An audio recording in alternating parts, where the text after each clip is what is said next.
Eyes wide open, arms outstretched, little legs kicking. These kids are learning how to stay afloat in the face of certain danger. Infant swimming resource instructor Clint Avery spends his days teaching toddlers how to stay alive. We call it the swim, float, swim technique.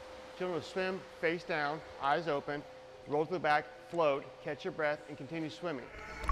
On the surface, it sounds easy, right? Avery likens the process to learning how to crawl. Babies just inherently know how to do it.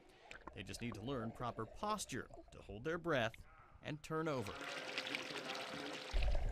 From going under, breathing on their backs, to swimming to safety. Good job, Avery. It's an extra layer of protection against what Avery calls any parent's nightmare scenario.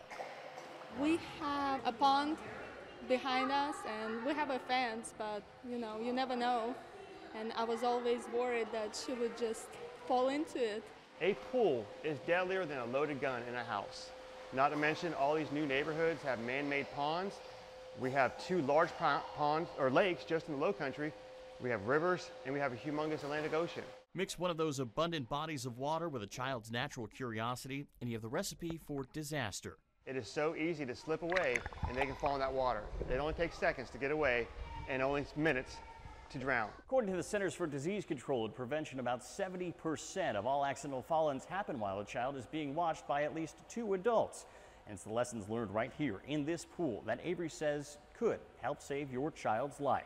It really just gives you chills to think that you could be there. You think someone else is watching your kid, you step away for a second and the worst happens. That's why parents like Erica Sprati are making sure their kids know exactly what to do if they fall in.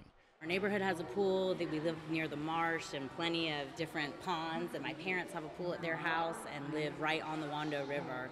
So we feel like our kids are constantly exposed to the water. At 10 months old and just a few lessons in, little Louisa is already floating on her back and breathing on her own. Good job. It just makes me feel so reassured. I wondered myself, is she too young? But when I see her in the water, I really know that we made the right decision. It is a surreal moment. No matter what the child starts off as, the end result is they're going to prevent themselves from drowning. The parents get choked up. I get choked up. It is a wonderful experience, and to know that every day I go to work, I'm preventing another child from drowning. Nikki Cates and her daughter Emmy are back for a 1-week refresher course. They understand that there are dangers in water, which is something that kids aren't born with an understanding of. So this teaches them the fun and the safety aspect. With a certain emphasis on the fun.